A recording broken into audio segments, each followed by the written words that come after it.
What is going on in the rap game right now? 'Cause baby, this right here.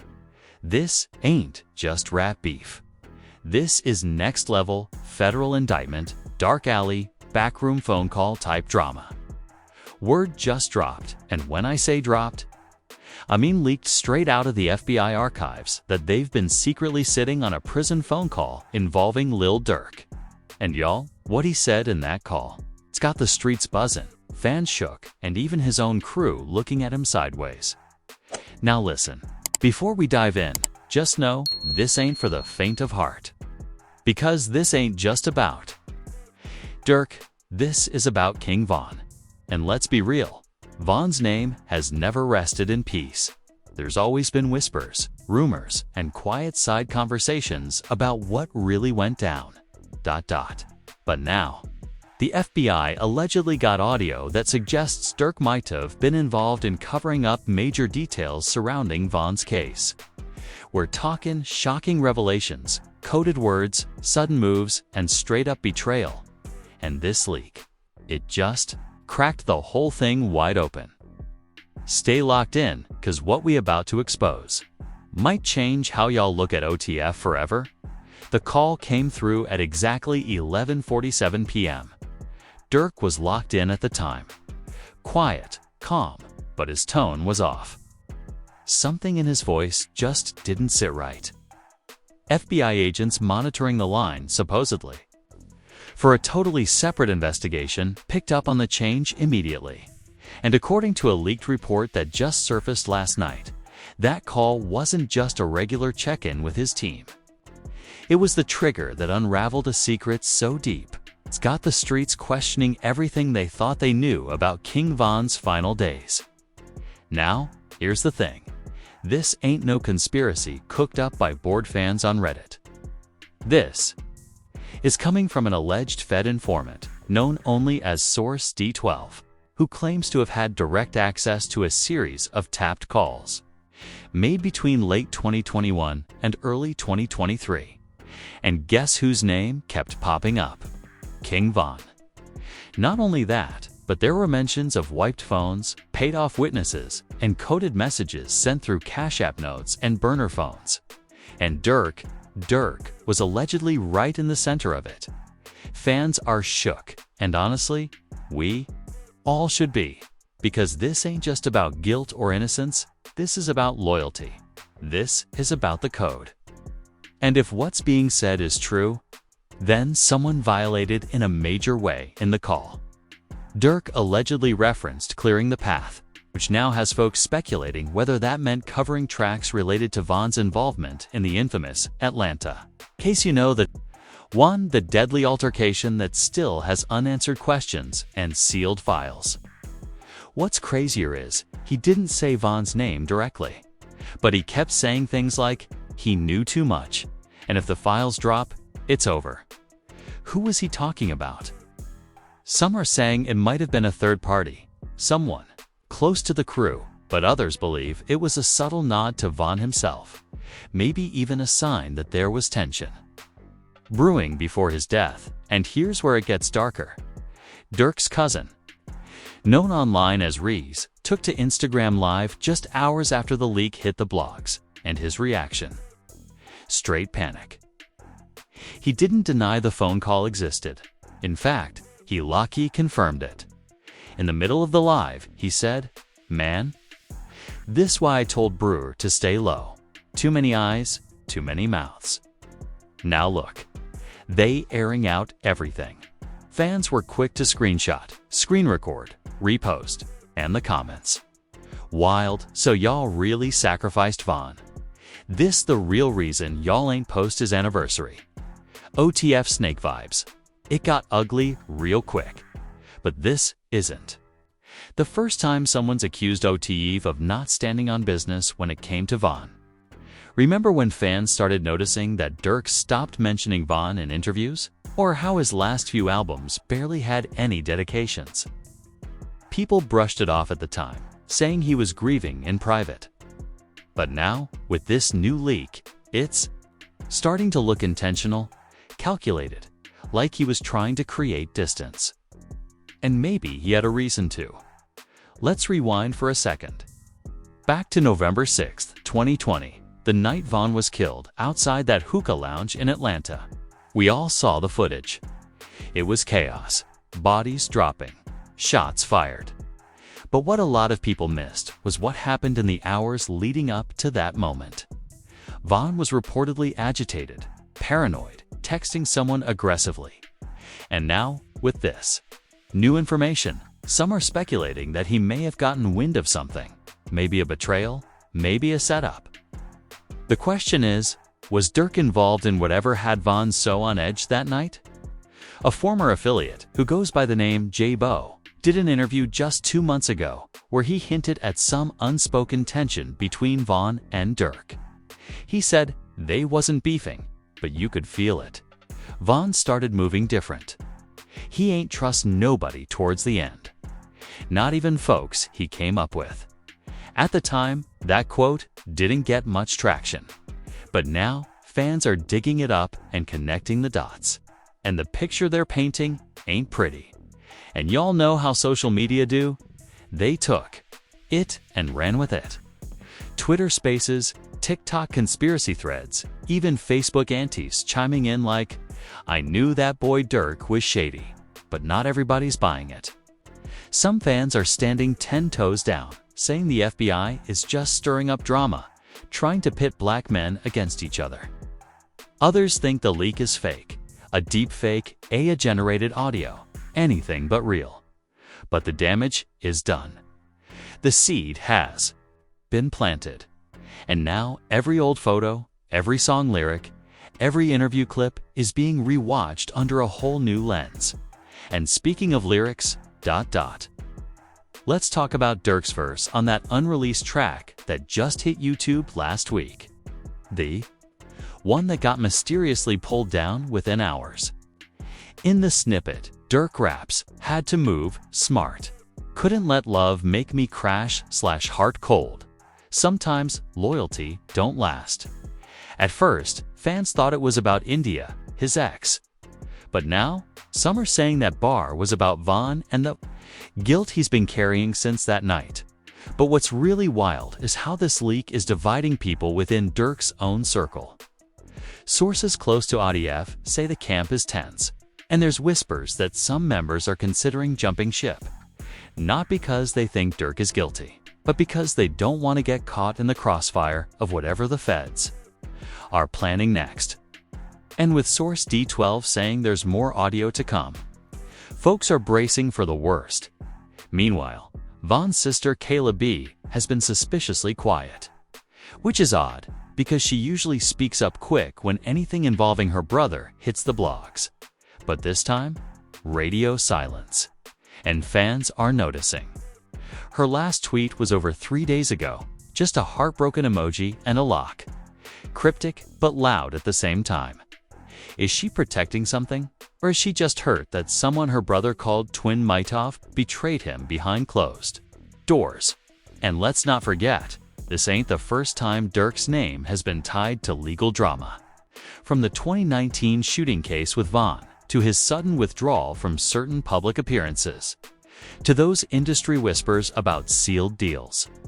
And silent ops, the narrative is getting darker by the minute. And this leaked call, it might just be the beginning of something bigger. Because according to the informant, there are at least 3 more calls. And one of them allegedly names someone that's still active in the rap game. Someone Durk still talks to.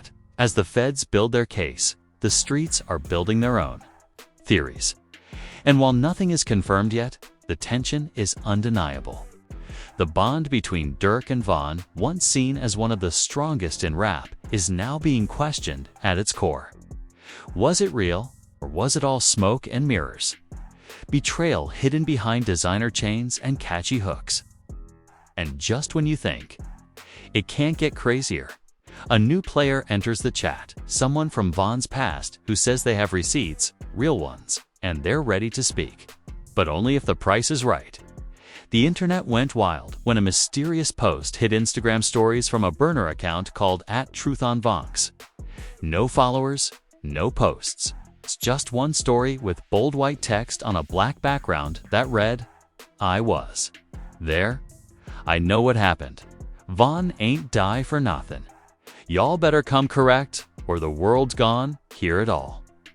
Within minutes, fans screenshotted it and started digging. It didn't take long before some internet sleuths traced the account back to a Chicago #1 connected to a woman named Nia. A girl allegedly dated Vaughn back in 2018 before he blew up. Turns out, Nia wasn't just some random fling. She was close to the crew. Real close. Pictures surfaced of her at multiple OTF events, even one with her arm around Durk at a private studio session. And now she's claiming she has voice notes, screenshots, and even Cash App records that paint a whole different picture of what happened behind the scenes in the months leading up to Vaughn's death. According to Nia, Vaughn had started distancing himself from OTF quietly. He was allegedly planning to start his own label, not just as a side hustle, but a full-on breakaway from the group. And she says Durk wasn't feeling it. In a now-deleted voice note that was briefly leaked before being wiped off social media, someone sounding like Vaughn is heard saying, "Bro trying to play boss, but I see through all that. I ain't no lil homie no more. If it come down to it, I'll stand on my own." The implication: there was tension brewing long before that night in Atlanta. And if Vaughn truly was planning a split, it might explain why certain people were acting so distant. Add that to the leaked FBI call and the coded language Durk used, and fans are starting to believe this was more than just an unfortunate tragedy. They think it was a move, a power move. But hold on, it doesn't stop there. Just 48 hours after Nia's page started gaining traction, she went live on Instagram. Face blurred, voice filtered, but she was dropping bomb after bomb. "Y'all worshiping that man like he's solid," she said, "but I saw the cash come through. I saw the texts. Y'all don't know what happened after Atlanta. Y'all don't know who pulled strings to make sure. Certain tapes got lost." When asked by commenters if she was scared for her safety, Nia laughed. "They had their chance to keep me quiet. Now it's my turn." It didn't take long for OTF affiliates to start reacting. One close friend of Durk, known in the streets as Mello, went live in response and had this to say: "She cappin'. Straight up. She been bitter since Vaughn stopped mezzin' with her. Now she'll want clout. Don't believe the lies." But fans weren't convinced, especially after another video surfaced, one of Vaughn at a private party just weeks before his death, arguing with someone off camera. In the clip, Vaughn yells, "You trying to line me? Say it with your chest." The voice in the background sounded eerily familiar, and some fans swear it was Durk. Now, let's not jump to conclusions. There's no proof that Durk and Vaughn were beefing that night. But when you stack all the pieces together, the tension, the leaked call, the emotional lyrics, and now this mystery woman, it paints a picture way more complicated than what the public saw. And while the Odd Fee camp continues to do damage control, Vaughn's family is growing more vocal. His cousin Trey took to Twitter and wrote, "They've been playing victim long enough. Time to tell the truth." Kayla B still hasn't said much, but insiders say she's been meeting with a high-profile attorney, whether that's for protection, legal action, or something else entirely. We don't know yet, but the energy, it's shifting. Meanwhile, the industry is watching closely. Several rappers who once publicly supported Durk have gone noticeably quiet. No retweets, no likes, no reposts, and behind the scenes, whispers that certain artists are pulling out of collabs. One major producer, who asked to remain anonymous, told a blog, "It's too hot right now. If that call is real, and if what Shorty says is even half true, then this ain't just music drama. This is federal. I'm not getting caught in that crossfire." But what's got fans truly stunned is what came next. A second informant stepped forward. YE, not just one, but two now, and this one. He goes by BX22, and he claims to have been in the holding facility with a former OTF associate who allegedly spilled everything in a jailhouse confession. According to BX22, the associate told him that Vaughn's death wasn't spontaneous. It was avoidable, and certain people made sure that security that night was lighter than usual. If true, that would mean someone intentionally made Vaughn vulnerable. No extra eyes, no heavy hitters. Just enough bodies to make it look like protection, but not enough to stop what happened. And when you tie that into the previous rumor that Vaughn was acting paranoid, texting someone non-stop that night, and now, Nia's claims of betrayal. It's looking real murky. But hold up, it gets even more twisted. One of Vaughn's old friends, Lil Mook, posted a screenshot of a message he got just before Vaughn passed. In it, Vaughn allegedly says, "If something happened to me, don't trust nobody." Fans went ballistic. It went viral in minutes. And when someone asked Lil Mook why he waited so long to share it, he replied, "'Cause I ain't know who was watching. I had to wait for the signs." The drama has now sparked full-blown street debates with fans split down the middle. Half saying, Durk is being set up, that he would never cross Vaughn like that. The other half saying, it's been in our faces the whole time. We just refuse to see it.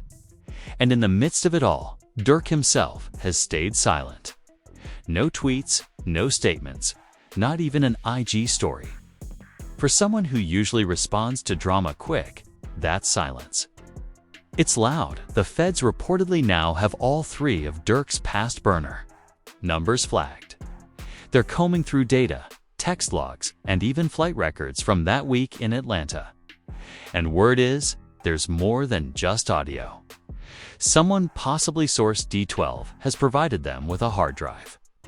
What's on it? No one knows yet. A rumor has it, it includes deleted footage from a studio session the day before Vaughn died. Footage that was supposedly accidentally wiped. At this point, fans are calling for a full investigation. Hashtags like #JusticeForVaughn and #UncoverOTF have started trending. Bloggers, TikTokers, even mainstream news outlets are beginning to circle the story. And it's not just about what Durk said, it's about why he said it. Was it fear, guilt, survival, or something much, much deeper? As things heat up, Durk's label is reportedly in crisis mode. Insiders claim they've called emergency meetings, trying to get ahead of the story. Lawyers are involved, NDAs being enforced. Some insiders are even saying that Durk's next album might be delayed indefinitely. Because with this kind of storm, any new music might just add fuel to the fire. But just when you think the chaos couldn't spiral anymore, a video drops, and what's in it? Well, that's where we're headed next. The video was only 48 seconds long. Shaky, low quality, and clearly filmed on an old phone. But what it captured, it sent shockwaves through the entire internet. In the clip, you see King Von in what looks like a small recording studio.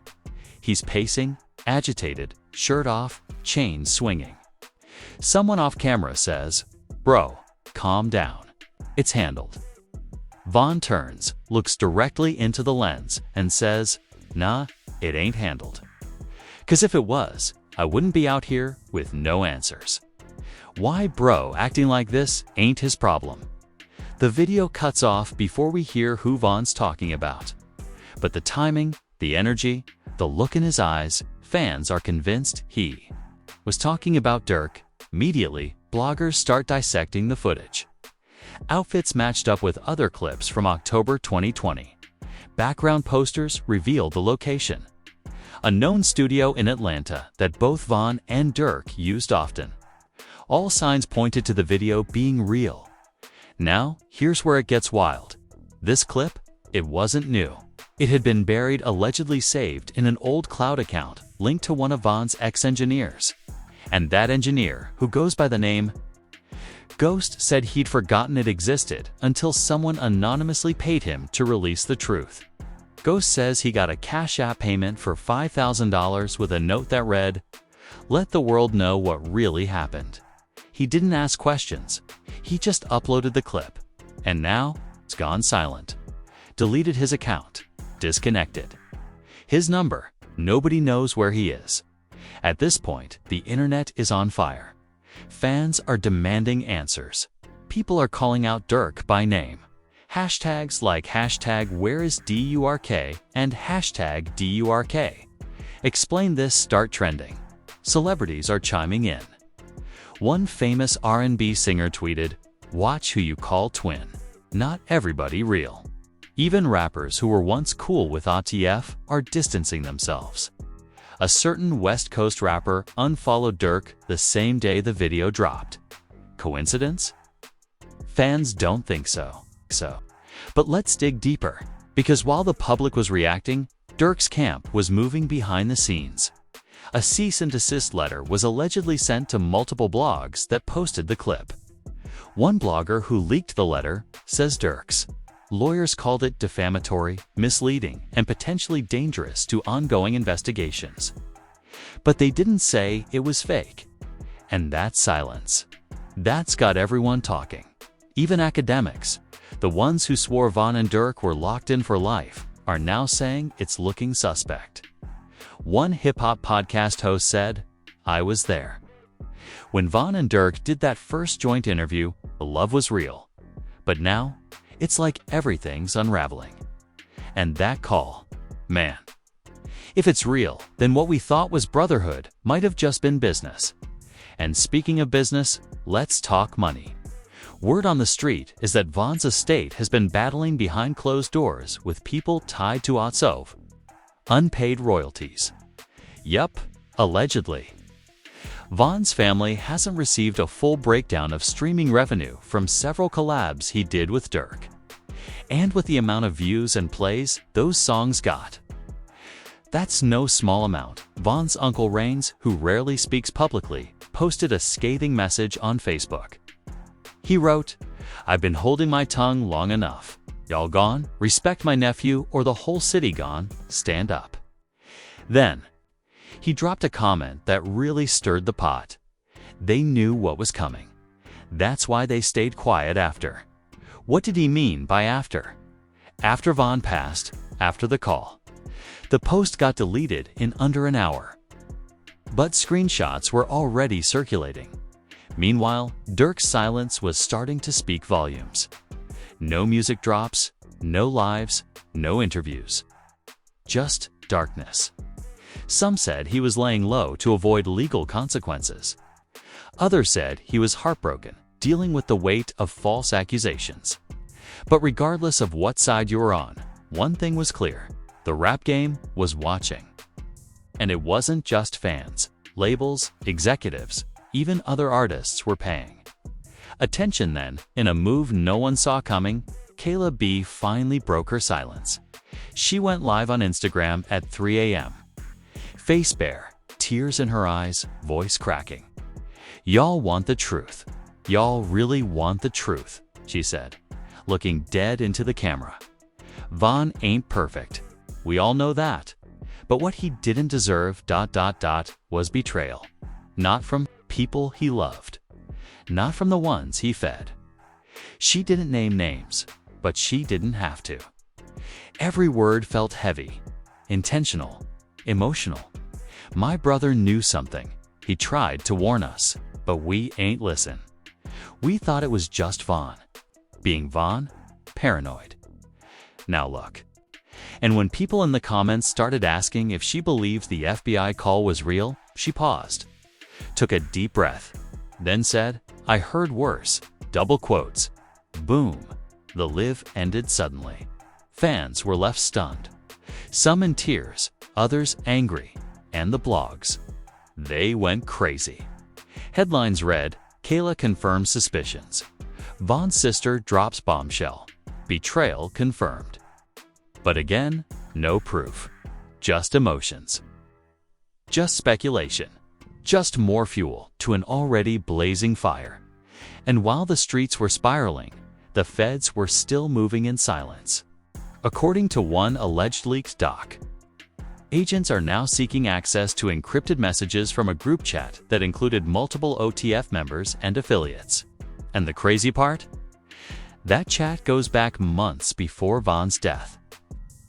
Messages allegedly include location changes, meets, and conversations about removing liabilities.